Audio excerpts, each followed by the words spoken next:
ايه ده مامي؟ ايه اللي جابك؟ ايه ده يا حبيبه امك؟ ايه ده؟ وخدته يا اهل البيت، الشميز ب 20 جنيه يا جماعه. يلا يا بلاش، خلينا نسترزق. مش عارفه لبسي راح فين. لا لا لا لا لا لا، انا يسر، هي يسر. حاضر يا يسر، طبعا الحاجه مكسره. كويس اني كنت واخداه، هينفع في الخروجه دي. خد لنا بقى ايه، كفتان رمضاني كده يليق على الايام دي. ايه ده يا يوسي؟ ايه ده مامي؟ ايه اللي جابك؟ ايه ده يا حبيبه امك؟ طب سرقتي حاجه اكويها؟ انا بس استعرته. انا كنت طالعه بدور عليه وجايبه معايا المكوى عشان انت ترابيزه المكوى عندك. مكوة اقلعي إيه بقى دي كده. بتحرق اصلا الحاجات. يعني كل ده عشان تاخديه؟ طب والله العظيم بتحرق. طب ايه رايك ان عشان الكلمه دي انا جبت لها الكفر؟ هاتي بس ما ترابيزه المكوى يا ستي. اوكي اتفضلي.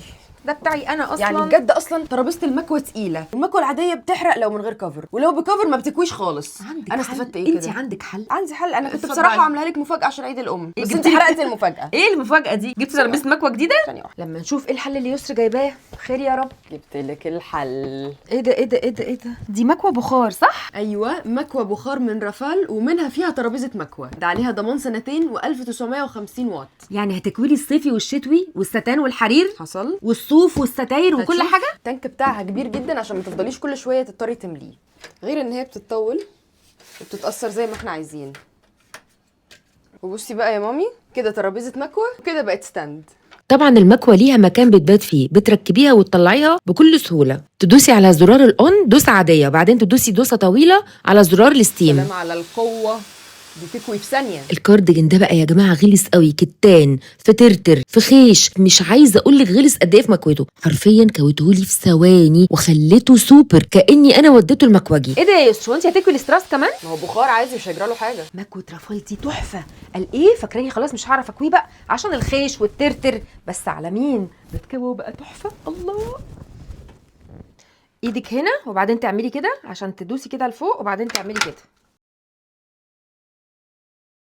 مش محتاجه مجهود خالص، ده انا بلمسها بس بتتفرد، بلمسها بس. وادي شميس ستان ده بقى يا جماعه، الستان اللي هو بيتحرق بسهوله جدا وفي نفس الوقت مش بيتكوي بسهوله. بصي ده فرد الخياطه ازاي يا سلمى. بصي ده انا فرحانه قوي بالمكوه دي والله. شكرا يا يسر. طب هو انا يعني ممكن اخدها منك وابقى اجيب لك هديه ثانيه لعيد الام؟ لا يا حبيبتي شكرا، دي هتبقى في اوضتي، وحوار بقى اوضتكم ده خلاص. والله يا جماعه اكتر من رائعه، ولا هرش ميه ولا هودي لاندري ولا مكواجي، خلاص كده. طب انا بقى كويت كتان وستان. طب يلا بقى نشوف القطن الغلس ده عشان بجد بيبقى مكسر قوي، بيبقى غلس. بصوا انا عايزاكم تشوفوا الفرق، عاوزاكم تشوفوا الفرق. بصوا مكان الزراير اللي بيبقى غلس قوي. ايه ده يا جماعه؟ ده كأن انا بقيت مكوجيه في البيت. جوزك بقى مش هيزعق لك تاني ولا يقول لك الحاجه مكسره ليه ولا في ايه. شايفين؟ هو بنفسه اللي هيكوي.